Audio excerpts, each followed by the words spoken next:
أحبتي، السلام عليكم ورحمة الله وبركاته. حياكم الله جميعا وأهلا وسهلا بكم، وتقبل الله منا ومنكم صالح الأعمال. هذا المقنع المتشيع الجاهل بكتب الشيعية طعن في النبي عليه الصلاة والسلام ووصفه بالرجل الفاجر.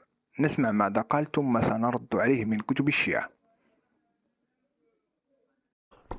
أترضى أن يقال عنك أنك كنت جالسا مع أصحابك ثم مرت امرأة من أمامك فنظرت إليها فوقع في قلبك شهوة النساء، فتركت أصحابك وذهبت إلى زوجتك لكي تجامعها، ثم اغتسلت وعدت إلى أصحابك وحكيت لهم ما فعلت ونصحتهم أن يفعلوا مثلك.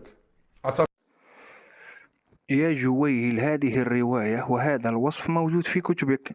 هذا كتاب الفروع من الكافي لشيخك ثقة الإسلام أبي جعفر محمد ابن يعقوب الكليني. شوف ماذا قال يا أحبة في كتاب النكاح الجزء الخامس الصفحة 494، باب أن النساء أشباه. قال الحسين بن محمد عن المعلى ابن محمد عن الحسين ابن علي عن حماد ابن عثمان عن أبي عبد الله عليه السلام قال: رأى رسول الله صلى الله عليه وآله امرأة فأعجبته، فدخل على سلمة وكان يومها، فأصاب منها وخرج إلى الناس ورأسه يقطر، فقال: يا أيها الناس، إنما النظر من الشيطان، فمن وجد من ذلك شيئا فليأتي أهله. هذا حتى علماء يسمى من باب التعليم. الرواية موجودة في كتبك. هل أنت كمتشيع قرأت هذه الرواية في كتبك؟ أتحداك أول مرة تسمعها. لو كنت تعلمها أقسم بجلال الله ما قلت عن النبي هذه القولة الشنيعة تصفه بالرجل الفاجر، حاشاه بأبي وأمي. هذا كتاب يا أحبة روضة المتقين في شرح من لا يحضره الفقيه للمؤلف محمد تقي الدين المجلسي. شوف ماذا قال. قال: ولهذا ورد أنه إذا رأى امرأة فليأتي أهلها لئلا يؤدي إلى الزنا، كما رواه الكليني في القوي كالصحيح عن أبي عبد الله عليه السلام قال: رأى رسول الله صلى الله عليه وسلم امرأة فأعجبته، فدخل إلى سلمة وكان يومها، فأصاب منها وخرج إلى الناس ورأسه يقطر، فقال: يا أيها الناس، إنما النظر من الشيطان، فمن وجد من ذلك شيئا فليأتي أهله. قال: واعلم أنه كان ذلك للتعليم. النبي صنع هذا من أجل التعليم. طيب نكمل المقطع. ماذا قال؟ أن من قال أن هذا من باب التعليم فهو جاهل، فسيطعن في علماء الشيعة الآن. العيب في ذلك، فرسول الله يعلم الأمة. تبا لكم، أتسقط كرامة وحياء رسول الله من أجل أن يعلم الأمة؟ ألا توجد طرق أخرى للتعليم بدل هذه الطريقة التي لا يرضى أن يفعلها حتى الرجل الفاجر؟ هذا الغبي طعن في المجلس الأب والابن الذي قال أن هذا من باب التعليم. قال: واعلم أنه كان ذلك للتعليم، للتعليم كما قال رواه الكليني في القوي كالصحيح. وروى أن النبي عليه الصلاة والسلام رأى امرأة فأعجبته، فدخل فأصاب المؤمنين سلمة وكان يومها، فأصاب منها وخرج إلى الناس ورأسه يقطر، فقال: يا أيها الناس، إنما النظر من الشيطان، إنما النظر من الشيطان، فمن وجد من ذلك شيئا فليأتي أهله. أي أنت إذا رأيت امرأة اذهب وأتي أهلك، فإنما النظر من الشيطان. قالوا علماءك: واعلم أنه كان ذلك من ذلك للتعليم. هذا طعن حتى تعلم أنه جاهل بكتب الشيعية. والله لو كان يعلم هذه المصادر ما تكلم لا في هذه الرواية في الكافي، ولا تكلم عن المجلس الأب والابن أنه قال ذلك من باب التعليم.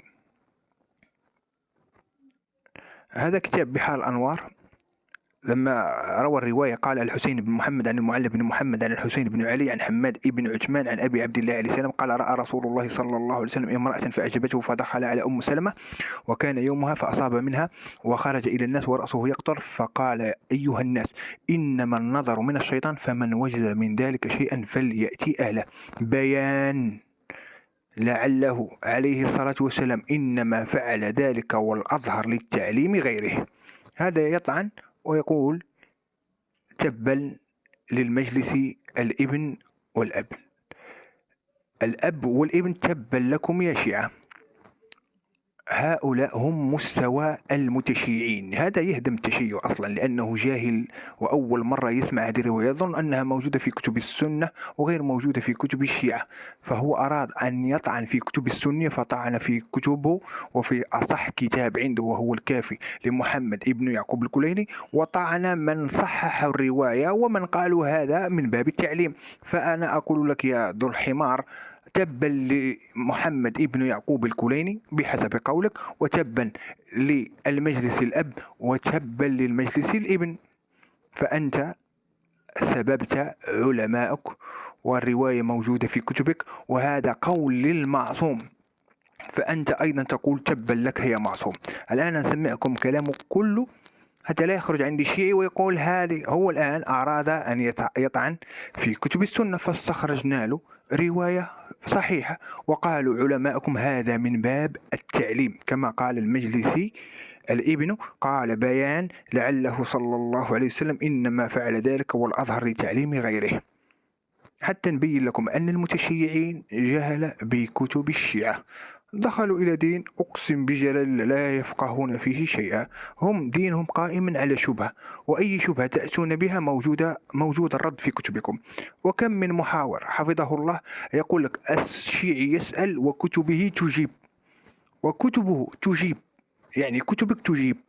مثلا لو جاء لي وقال لي النبي كان جالس مع أصحابه وجاءت امرأة فنظر إليه ودخل فأصاب زوجته وخرج وقال يا أيها الناس إنما النظر من الشيطان فمن وجد من ذلك شيئا فليأتي أهله، عقلا أن النبي عليه الصلاة والسلام علمنا كيف نصنع في هذا الموقف. انتهى، بسيطة جدا.